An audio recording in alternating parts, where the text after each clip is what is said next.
Hello, welcome to another series of our success principles for housewives and stay-at-home parents. My name is Dr. Mrs. Blessing Ishomo. I am a family and sex coach, a certified trainer of the success principles online. I am a certified leadership coach and a network marketing professional. So for some of us that will be joining for the first time today, we're reviewing an amazing book that really helped change my life. And I have the audio here. I hope you can see. It's The Success Principles by Jack Canfield. So Jack Canfield is one of my mentors. And this book, when I first read it, especially the first principle, take 100% responsibility for your life, was so transformative. It changed a lot for me. Instead of making excuses and blaming or complaining, I became aware of what I was doing and decided to be part of the solution instead of the problem. Today we are on day 6, so we've done 25 principles already. So you could check for the other principles and have a fun time learning something that would help you finish strong this year. So today we're looking at you acknowledging your positive past. Now, we all know this feeling where you're doing something at home and your name is called, especially if you are in the kind of home I grew up in, where my name is Blessing, but when there is something wrong, the name is screamed out, Blessing. Like my mom will call me my native name. Once I hear that name, I know I'm in trouble.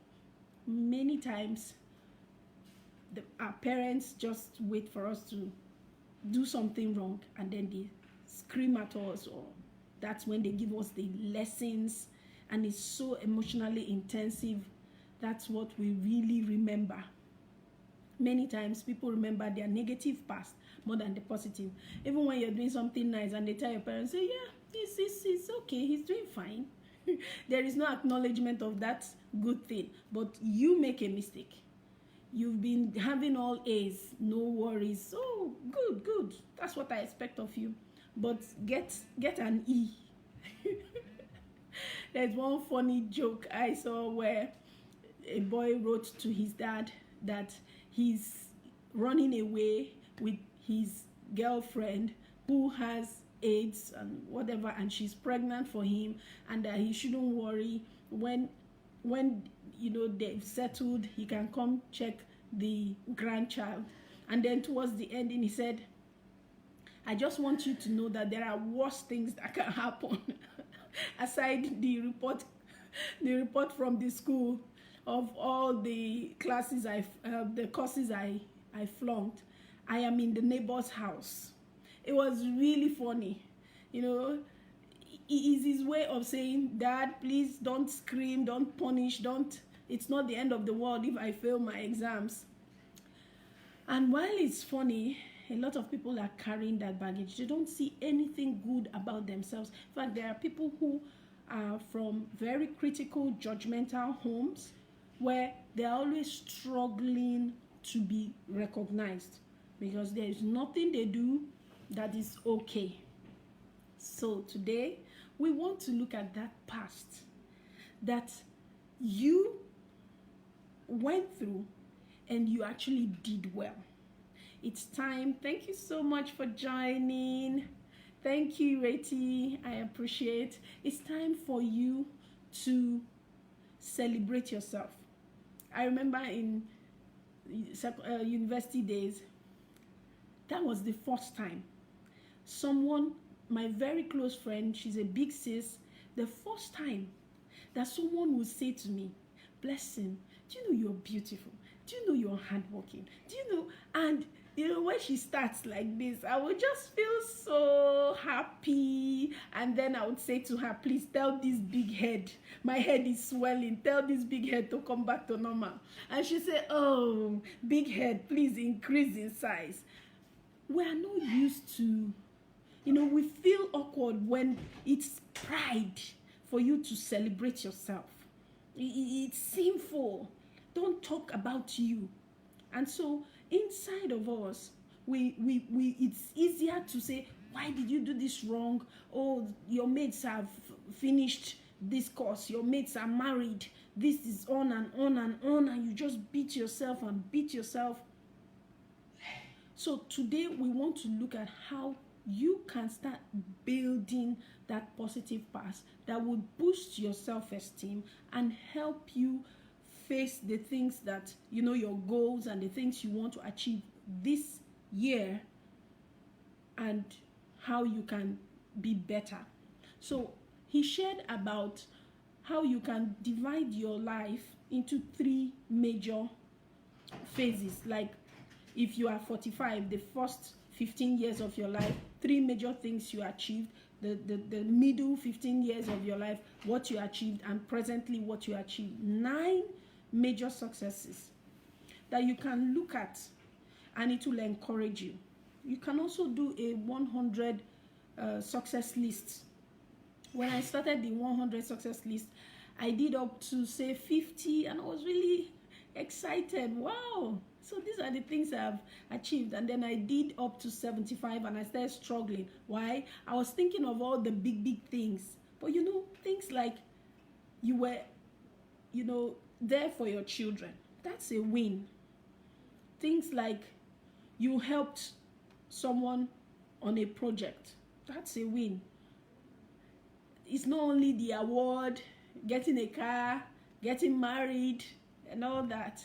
So write down the things, we say in the coaching space, what's your win? Share one win before we start. Share one win today.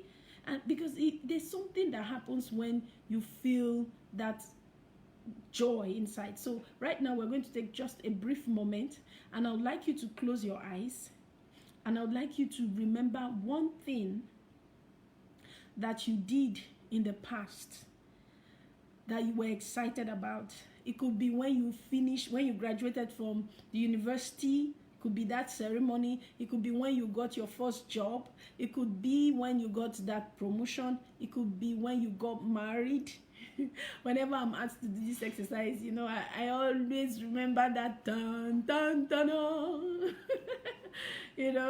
I would remember the first time I traveled out of Nigeria, or I would remember when I first got the car I got from my network marketing business. So just for a moment, close your eyes and take a deep breath. The reason you're taking the deep breath, you can count like 4. 1, 2, 3, 4. You breathe in 4 times, and then you release from your mouth like 6 times. All you're trying to do is lower or slow down the thoughts and all that is going on, so you're a little more calm. So try that. Breathe in.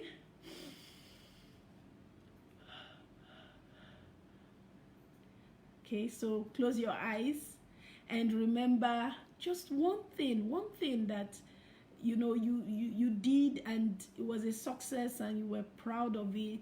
I want you to relive that moment. I want you to see the faces or the things. How did you react? Were you smiling? Were they applauding? Was there some kind of celebration? Remember it and just enjoy it. That's giving yourself a gift. And for the fact that I don't have enough time here, I would have loved us to do 1 to 3 of such gifts that you give yourself. And if you can, do it every day. Before you start your day, give yourself gifts of what you have achieved in the past. It helps to boost your confidence, your self-esteem, have a dear friend that there's a way you call her name and she's already doing okay, because she's always hearing what she didn't do well, and she's used to it. So before you talk, she would say sorry. We're working on that. But the truth is,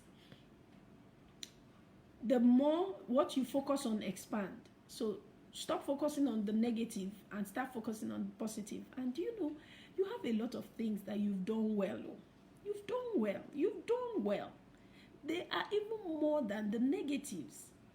They are more than the failures that you are focusing on. I have not traveled out. I have not gotten married. I have not gotten the perfect job. I haven't. But you've forgotten that it's the same you that came out tops in your class. It's the same you that is very brilliant and helpful. It's the same you that achieved that award, that helped out with so many other things, that have gotten a lot of, credentials, and that is smart and witty. So start writing them. Thank you, peace. And for those that are married, yes, the housewives in our midst, please write down in that your 100 success list. Write down the first time you had your first baby, or your marriage, or how you've helped the house, or how you've helped your husband achieve his goals. Yes, you did it. Or how you started your online business and you're making some money and you're helping out. Please, let's celebrate ourselves. So there are different ways you can do it. The 100 list, then you can have a logbook. You can put pictures of your wife, your husband, your children, put pictures of awards, put pictures of things that you achieved, and keep them where you see them.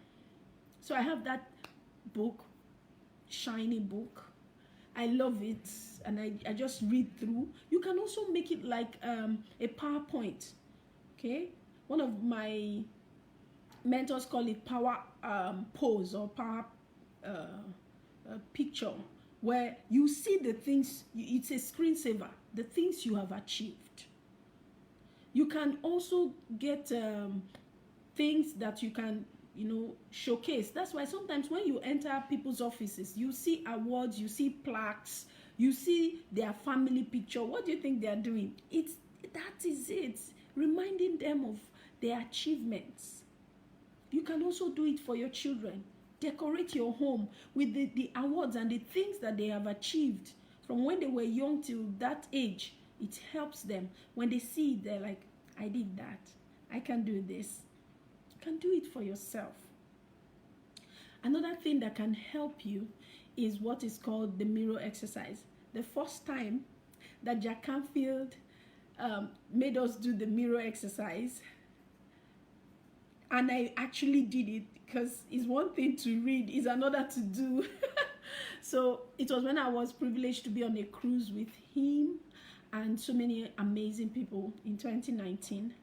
And the mirror exercise, when I first did it, what is it all about? Is you talking to yourself in the mirror, recounting all that you did well that day, and at the end, you say to yourself, I love you. So if I'm to do the mirror exercise right now, looking at you, and this is my mirror, I would say to myself, hey, Blessing, you did well today. You helped your mommy, you made her hair, you dyed her hair. Oh my goodness. You gave her a head massage. You spent time with her today. And you helped your son, and you were able to connect the dots in helping your brother. You did great today. And now you reached out to so many people through your Facebook Live. And you know what? Blessing, I love you. And you hold your gaze for a while. You do this just before you go to bed. The first time I did it, it was a disaster. It was a disaster. Because when I said, I'm Blessing, I love you, I was like something's wrong with me. And you know what? The next time I did it for some time. When I came back home and I was to continue, I was mindful of my husband being in the room, so I was talking quietly. Blessing, you did well today. And I was looking, and you know what? I love you. At some point I said, who are you kidding? Oh, I wouldn't want you to do that, because the times I did it over a while, and I was enjoying it. I was able to hold my gaze and really feel happy with myself. But when I started feeling like people would think something is wrong with me, I changed and stopped. So please inform everyone around you that you're doing this affirmation in the evenings to encourage and boost your self-confidence. So if they hear you talking, they shouldn't think anything's wrong with you. That was the mistake I made. I didn't inform my family members, so I was always conscious, and I would just say to the mirror, you know I love you. So that's the mirror exercise. If you do this for 30 days straight, you would find yourself really getting into that flow of affirming yourself. And imagine when you talk to yourself and you say I love you, and you go to bed with that feeling. You wake up feeling more energized than when you go to bed with all the news and all the issues. When you read things on Facebook, those that have passed you, those that are putting on their videos and their pictures, and you are still here. So the mirror exercise is very important. Having the success 100 success list, having a victory log, putting things where you can see it, that would help you, especially when you have things to achieve. Let's assume you have a goal, or you are to make a presentation and you're kind of scared. Just take from those things you've written down, read through them. You would feel that wonderful rush of, yes, I did this, I can do this one. And he also mentioned in the book that there are three kinds, the ego. We have the parent, we have the adult ego, and we have the child ego. So the adult ego is the part of you that wants to take care of things. You organize your home, you pay your tax, you make sure that the children are up and they are doing what they are supposed to do. That's the adult ego. All the rationalizing, the logistics, you just take care of them. Then there is the parent ego, that talk that tells you, so why did you do this? You did it wrong. A lot of times in another book, when it comes to sex, they say, kick out your parents from your bedroom. It's actually, in your mind. So we all know it. That part of you that beats you silly, feel like, I expect more from you and all that. And then there is the child ego. There's that part of you that wants to be hugged, loved, paid attention to. And he is saying, focus on rewarding your child ego. So when you want to achieve a goal and you are, having that discussion of, I don't want to do this, I'm tired, I've read, to now read again, to now write that book, to complete that novel, to complete that book, to be published, all those thoughts, to meet my sales target. So you say to yourself, you know what, when I meet this target, or when I meet this goal, I will reward myself. Sometimes in my home, I jokingly say to my husband, you see, today I want to make myself happy, and we will laugh. And that's because one of my big mommies, one day, we were talking, and she said, you know what, Blessing, life is just one. I need to make myself happy. There's this Yoruba accent to it, so it's happy, but she removed the H. I need to make myself happy. It's not all the time I'll be struggling and suffering. So today I'm taking myself out. I have worked enough. So whenever I want to tease my husband and I want to get something for myself, I say, see, let me make myself happy. So if you say to the child ego that wants to do fun things, that doesn't like the work and all the stress, you say, you know what, let's just do this because this is very important, and when we're done, we'll go have some fun. I'm telling you, your brain and everything would be ready to do that work. Why? Because your mind, your ego, that child ego knows when we're done, we will go have some fun. We'll make ourselves happy. So these are things that you can work on and help yourself to boost your confidence. Nobody will do it for you. People can praise you, but if you keep beating yourself, if you remember only the negative past, you won't go far.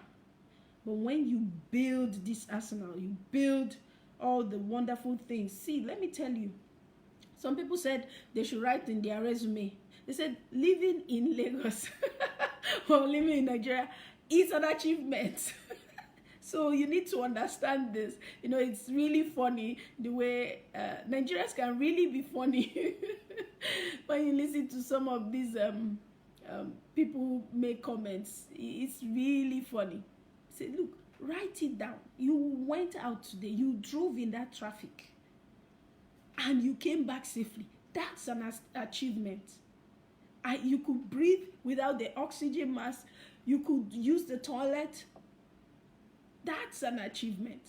So while you have the big successes, don't forget the little wins daily.